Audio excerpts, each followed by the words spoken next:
Olá, é um prazer estar aqui com todos. Eu sou Isaac Zorovski e estou aqui em mais uma estação SWA diretamente da Bet Educar Brasil 2024.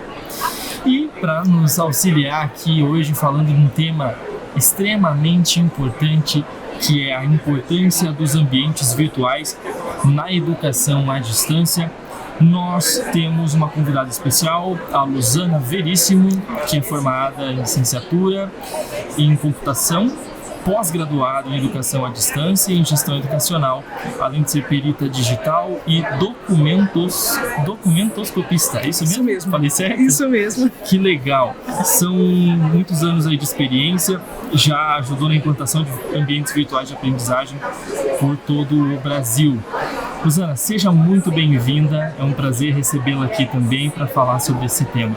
O prazer é meu, Isaac. Primeiro quero agradecer a todos da SWA, é um enorme prazer, uma nossa satisfação estar aqui com vocês, né? Mais uma vez, obrigada pela oportunidade, fiquei muito feliz com o convite e principalmente para falar de um tema que eu gosto só um pouquinho, há quase 20 anos trabalhando com isso. 20 anos? Quase 20 anos. Que legal, e como é que começou esse interesse, Luzana? Olha, começou na faculdade, né? Quando eu era aluna, eu tinha uma disciplina chamada Educação à Distância e na época a professora começou a falar de ambiente virtual e era muito novo, porque isso foi, eu vou condenar a minha idade aqui falando essas datas, mas tudo bem, né?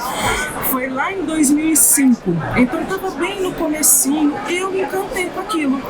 Como que era possível levar tecnologia, educação para facilitar esse processo de coisas que a gente não conhecia até então. Sim. Era muito pouco difundido primitivo, até o momento, né? Exato. E me apaixonei desde então. Que legal. Se me permitir fazer um parênteses, eu jamais vou esquecer que um amigo de faculdade virou e falou, quando eu falei para ele qual era o trabalho de conclusão de curso que eu ia escrever, ele falou, você tá ficando maluca, porque ninguém conhece isso, vai afundar o seu projeto.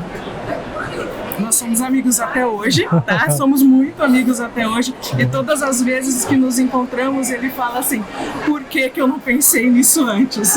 Era o futuro, né? Exatamente. Pouco sabia. Exatamente. Que legal. Bom, realmente é um tema que hoje eu acho que está mais atual do que nunca, né? Sim. O EAD teve um boom muito grande aí nos últimos anos. Foi ainda mais acelerado com a pandemia. Exatamente. Né? E claro que não trouxe nenhum benefício a pandemia, mas trouxe muitas novas oportunidades. E acredito que o EAD foi uma delas, né? Se destacou. E o AVA é uma peça-chave dessa educação à distância. Então a primeira pergunta que eu quero te fazer é a seguinte: você pode nos explicar como que o AVA, como que o ambiente virtual de aprendizagem, ele contribui para o processo do ensino e aprendizagem na educação à distância e como que os AVAs se destacam nesse processo de aprendizagem? Com certeza. Bom, antes de responder a sua pergunta, é preciso pensar e ter a premissa que tecnologia por tecnologia não faz nada em lugar nenhum, né? Principalmente na educação. Quando a gente fala de educação à distância principalmente, hoje muitos cursos híbridos e por aí vai, a gente tem um conjunto. Então é óbvio o docente, o aluno, as ferramentas tecnológicas. Então uma coisa que eu costumo enfatizar bem, pense no ambiente virtual ou qualquer outro sistema como uma ferramenta, né? Então é uma junção aí de informações e de cenários e papéis. Mas se você não tiver um ambiente virtual de aprendizagem bem estruturado, é aquela coisa do morrer na praia. Então eu tenho um professor sensacional, eu tenho um grupo de alunos maravilhosos, engajados e tudo mais, e aí eu tenho um ambiente virtual de aprendizagem que cai toda hora, que não fica online 24/7, que é o que a gente costuma falar, que é um dos fatores principais, e melhor, eu tenho um ambiente virtual que a pessoa tem dificuldade para acessar e para estudar. Fazendo um parêntese, o ambiente virtual de aprendizagem, como o nome diz, ele é um ambiente virtual. Ele simula a sala de aula. Imagina a sala de aula que não tem luz, né? Exatamente. O professor é bom, o conteúdo é bom, mas a sala de aula, o ambiente não permite a aprendizagem. aprendizagem, né? A mesma coisa, a instituição de ensino é maravilhosa. Você entra, ela tem toda a infraestrutura necessária, corpo docente, diretores, coordenadores, mas na hora que o aluno vai para a sala de aula presencial, alguém fechou a porta, jogou a chave fora. Exato. Onde ele vai estudar? Exato. Então é mais ou menos essa analogia que a gente costuma fazer. E daí a importância. Sim. E essa analogia ela é importante para entender o cenário como um todo, porque de fato, com o ensino à distância, se substitui a sala de aula e o contato físico Sim. pelo virtual. Então tem que ter um ambiente ali que proporciona também essa interação aluno-professor e favorece a aprendizagem, né? Vamos lá, mais uma aqui. Com esses anos de experiência aí, pouca trajetória, né? Curta, bem curta. Quais são os principais desafios e considerações a serem levados em conta na implantação do ambiente virtual de aprendizagem? Primeiro momento é você entender a história da instituição, o que a instituição pretende, o projeto pedagógico do curso, o PDI da instituição e assim por diante. Você conhecer a instituição como um todo. Esse é o primeiro momento, né? Como você falou, eu sou formada em licenciatura em computação, então para nós é uma facilidade grande, né? Porque não sou nem muito técnica e nem muito pedagógica, então eu consigo transitar pelos dois. E esse conhecimento de como um projeto pedagógico funciona, como um professor na sala funciona, como os alunos, né, se comportam de uma maneira geral, claro, né? Que cada aluno tem cada ser humano tem a sua especificidade, mas de maneira geral a gente consegue entender isso. Então, as primeiras coisas que a gente, quando vai implantar um ambiente virtual, é justamente conhecer aquilo que a instituição espera enquanto ensino e aprendizagem. De fato, e aí para todos que nos ouvem, né? Não adianta tecnologicamente ser futurista. Exato. Se não atende aos critérios pedagógicos. Exatamente. O ambiente está ali como ferramenta, Exato. como você colocou, para facilitar e permitir a aprendizagem, o ensino. Não adianta ser uma ferramenta extremamente futurística, inovadora, com inteligência artificial, se a base pedagógica não está bem estruturada, né? Exato. Legal. Mais uma então. Como os professores podem utilizar os recursos dos AVAs para promoverem a colaboração e a participação ativa dos alunos nas atividades educacionais? E aí, uma complementação. E como atender às individualidades de cada aluno? Até complementando a minha pergunta, ontem eu participei de uma palestra aqui na BET Educar, inclusive o evento está muito legal, onde nós falávamos sobre as conexões reais e conexões virtuais, né? E justamente o tema é muito relacionado com isso. Agora que tudo é virtual, o mundo é virtual, né? E aí, não falando só sobre educação, mas o mundo é virtual e o aluno está cada vez mais preso às conexões virtuais. Como atender no mundo virtual os requisitos mínimos para criar uma conexão saudável, né? O ser humano, ele aprendeu a fazer conexões físicas. Nós estamos aqui conversando e eu consigo entender se você está gostando da conversa, se está te agradando ou não, se você está desconfortável. Mas e no virtual, né? Como que isso acontece? E aí, como que os AVAs podem auxiliar nesse processo? Bom, a gente tem inúmeras ferramentas tecnológicas para isso. É óbvio, mais uma vez, que o professor, ele é papel fundamental também nesse processo, né? Porque as ferramentas existem. Cabe ao professor, né, trazer essa ferramenta na utilização de uma maneira mais humanizada, mais o dia a dia. É aquela coisa, não é inventar a roda. Sabe aquela história de teve uma vez que eu estava participando de um outro congresso e aí foi me apresentado, porque as pessoas soltam balões, não sei o quê, sabe aquela coisa? Não é isso, né? Então é trazer a coisa mais humanizada. Vou te dar um exemplo assim, muito simples mesmo, que faz toda a diferença dentro de um ambiente virtual. Quando o professor coloca a foto dele. Sim, verdade. Olha que coisa simples e que resolve muito. É verdade, eu tenho que concordar, porque dentro da empresa, né, no ambiente corporativo, nós também sentimos isso. Às vezes entra um colaborador novo, ou até colaboradores mais antigos, e o fato ali de ter a foto no Teams, no Meet ali, quando a gente está conversando numa videochamada, faz toda a diferença. Quando liga a câmera, então, é outro mundo. Realidade. Né? Exato. Realmente faz toda a diferença. E aí os professores, só um paralelo, também precisam estar preparados para essa tecnologia. Mas pensando que ele não é o especialista na área. Isso. Ele é aquela pessoa que vai ministrar sua aula, o seu conteúdo, a maestria que ele tem e tudo mais, só que ele precisa estar preparado. E o processo de formação faz toda a diferença. Exato. E contando com isso, o professor ele é o especialista no conteúdo, né? Ele é o especialista pedagógico no ensino daquela disciplina. Mas quem é responsável de fato por preparar o ambiente e capacitar o professor é a instituição. Né? E nós também vivemos um conflito agora geracional, porque a nova geração agora espera receber o ensino virtual, digital. Exato. Só que quem ministra as aulas, na sua grande maioria, ainda é da geração anterior e que não está preparado para isso. Mas cabe à instituição e aos gestores fazerem essa capacitação e levar para o professor esse conteúdo também. Né? E é um processo formativo contínuo, Isaac. Não é aquela coisa assim, fiz hoje, acabou. Não. Porque muda todo contínuo, dia. Exato. E aí, assim, muitos, principalmente como você falou na pandemia, foram inúmeras instituições que a gente teve, que a gente chama tecnicamente de virar o sistema totalmente presencial para EAD, muitas vezes no final de semana, porque na segunda-feira o aluno da medicina tinha que ter o conteúdo de algum jeito. Exato. E o professor não sabia se portar perante a câmera para dar aula para esse aluno. Às vezes não sabe abrir o ambiente, né? E tá tudo bem, né? Com certeza. Não foi criado e formado nesse ambiente, né? Tá tudo bem.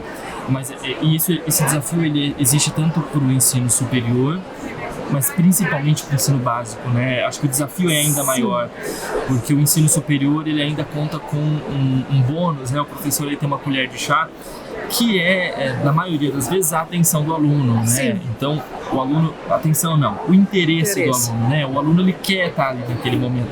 No ensino básico já é um pouquinho mais difícil, né? E na pandemia a gente teve esse desafio. Mas complementando aqui agora, a próxima pergunta para nos ajudar a elucidar um pouco e como resolver esses desafios. Quais são as melhores práticas para a criação de conteúdo educacional eficaz em ambientes virtuais? Simples, interativo, o menos é mais. Sim. A história do menos é mais. Então, de novo, a história dos balõezinhos. O aluno, você quer que o aluno preste atenção no conteúdo ou no balãozinho que está soltando? Isso. Mas, ao mesmo tempo, nós temos alunos hoje autodidatas. E isso é sensacional. A educação à distância é uma do brilhantismo dela é justamente poder promover isso. Não que o presencial não possa, né? Mas o aluno que ele optou pela educação à distância, ele é muito mais propenso ao autodidatismo que um aluno do presencial. Mas ao mesmo tempo já pensou que você está lá com um material didático, texto.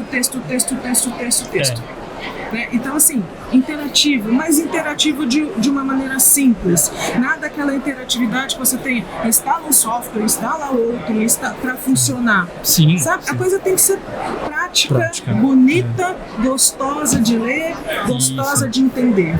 É isso. Eu lembro, por exemplo, quando eu estudava, né, no ensino básico principalmente, eu lembro da experiência de pegar o livro didático e era texto, e muito texto. E tinha imagem, tem figurinha. Sim, tem figura, mas não era suficiente. E ninguém se interessava por aquilo.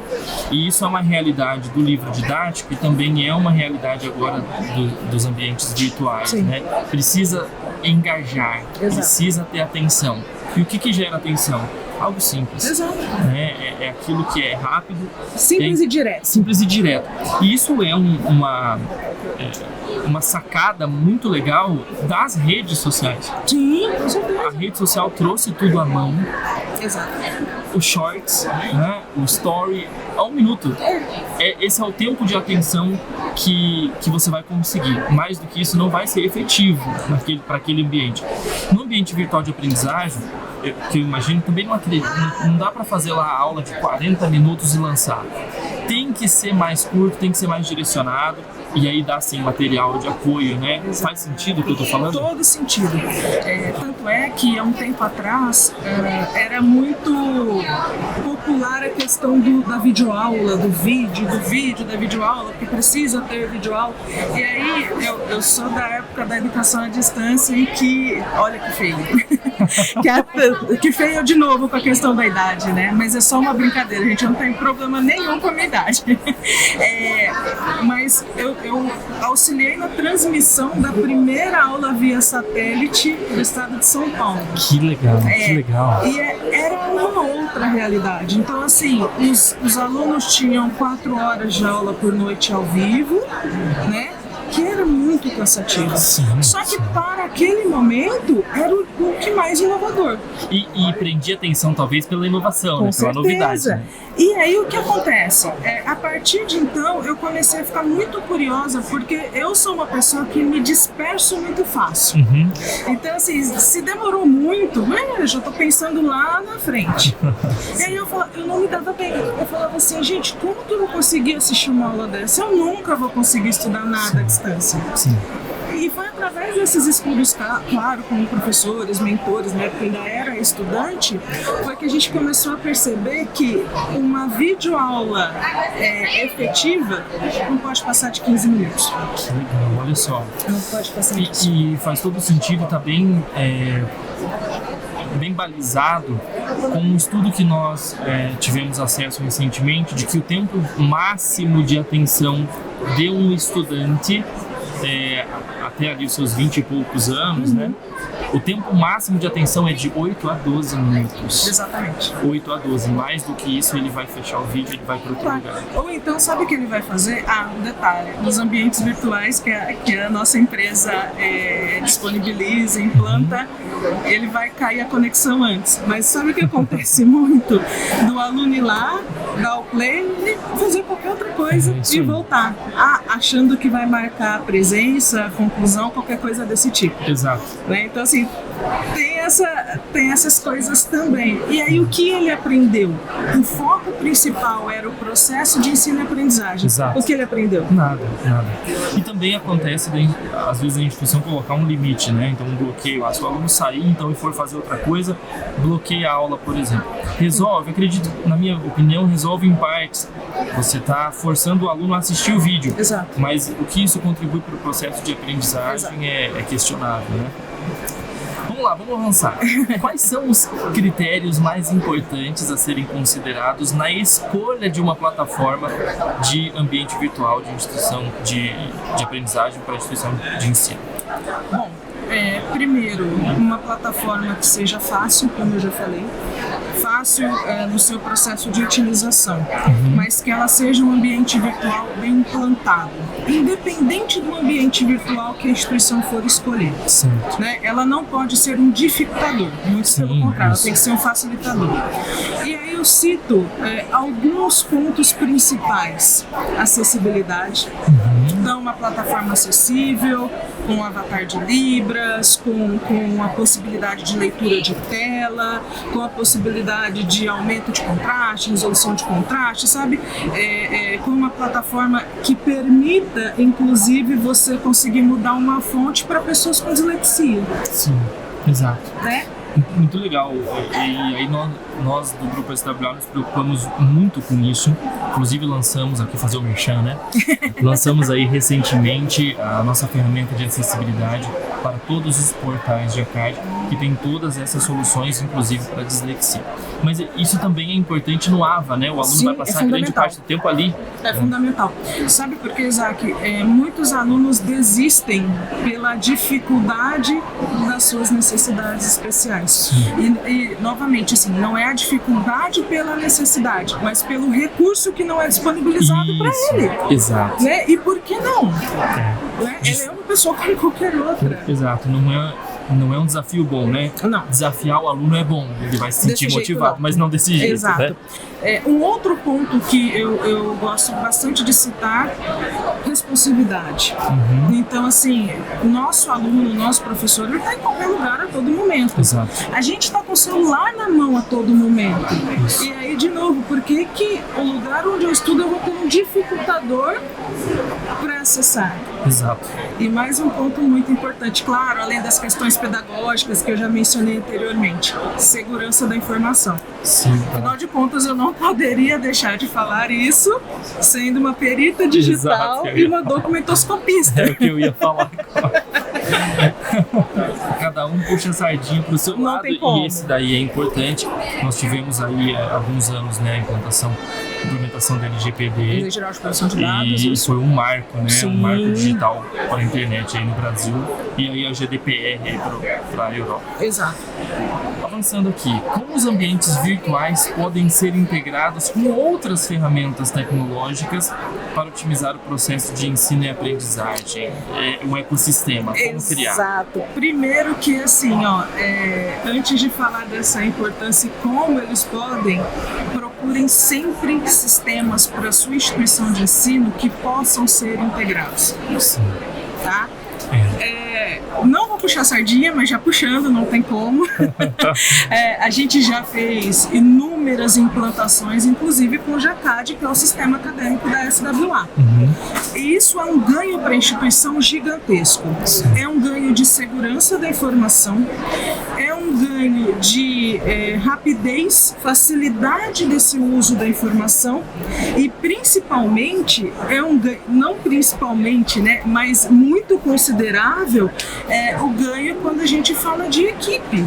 A instituição de ensino muitas vezes tinha que ter 4, 5 pessoas para fazer o que hoje o sistema integrado, bem estruturado faz. Exato. Entendeu? É isso mesmo. Então, assim, é de extrema importância e é claro que não falando nada relacionado a recursos, o que eu brinco, o tecniquez, mas possibilidades de integrações seguras. Tá? Isso é fundamental, porque é a vida do seu aluno e a vida do seu professor que está ali. Legal. Aproveitando que estamos nos encaminhando agora para o final também, para o encerramento do nosso podcast, eu queria finalizar aí com 2 questões. A primeira estamos na BET, o maior evento de inovação e tecnologia para a educação da América Latina, e eu acho que o que está em alta aqui, todo mundo que veio pôde acompanhar, é a inteligência artificial. Não é só aqui na BET, isso é uma realidade agora e uma tendência mundial. Eu queria pedir o seguinte: você comentou agora como que o ambiente, as integrações, né, entre plataformas podem diminuir a mão de obra necessária para fazer rodar esse processo dentro da instituição. Agora, como que a inteligência artificial, como que você enxerga a inteligência artificial nesse processo de forma a otimizar o tempo e o custo da instituição, mas sem perder a humanidade? É um desafio. Né? É um desafio gigantesco. Eu sou extremamente a favor de novas tecnologias, a inteligência artificial, que é o que está em evidência hoje. Sim. Só que eu também sou muito a favor daquele toque humano. Sabe aquilo que nós falamos anteriormente? Uma simples foto pode mudar tudo? Mudar, inclusive, essa visão do aluno de achar que é um robô que está atendendo ele. Isso mesmo. Entendeu? Isso então, mesmo. assim, a inteligência artificial, ela é extremamente facilitadora, desde que trabalhada como ferramenta. Exato. E não como o ator, a atriz principal. Exato. O professor, ele nunca vai perder esse seu papel, né, que é fundamental na educação. Então, a inteligência artificial ou qualquer outro tipo de recurso tecnológico tem que ser sempre utilizado como ferramenta. Como ferramenta, legal. E aí, para finalizar aqui, nós falamos bastante, discutimos muitos itens, né, apesar do nosso tempo curto, mas qual que é o conselho mais importante da especialista Luzana que você dá às instituições de ensino para aprimorar a abordagem e o uso dessas tecnologias dentro da IES para facilitar e agilizar o processo de aprendizagem do aluno? É assim, Isaac, também como nós falamos anteriormente, muitas vezes a instituição de ensino acha que se ela tem uma equipe de tecnologia, ela pode ir lá implantar um ambiente virtual, ela pode ir lá e instalar uma inteligência artificial e por aí vai. Não é isso, né? Como eu falei, uma ferramenta, é um complemento. Isso. Então, o processo de entender para que exatamente você quer aquilo, o processo de muitas vezes pegar o seu professor e o seu aluno na mão e falar assim, peraí, o que está dando errado? Vamos começar de novo, vamos ver onde a gente errou aqui para consertar e continuar, né? E fazer a roda girar de uma maneira efetiva. Então, assim, instituições de ensino, de novo, não é puxando a sardinha, mas por favor, não pense na tecnologia só como tecnologia. Pense em ferramentas que vá auxiliar o futuro profissional, que pode ser, daí um tempo, alguém que vai prestar serviço na sua instituição.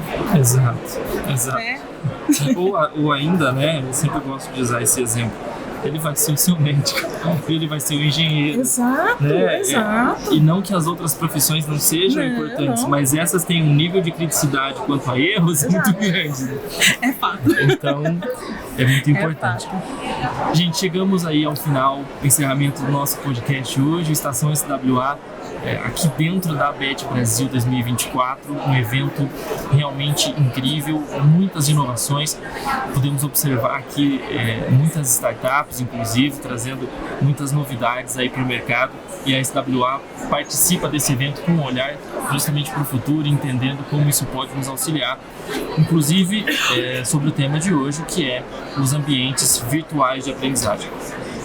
Ok, gostaria de agradecer, Luzana, muito obrigado por compartilhar conosco toda essa experiência, esse bate-papo com certeza foi muito produtivo, e queremos estender também o convite para que os nossos clientes e aqueles que desejam contratar a nossa ferramenta falem conosco sobre ambientes virtuais de aprendizagem.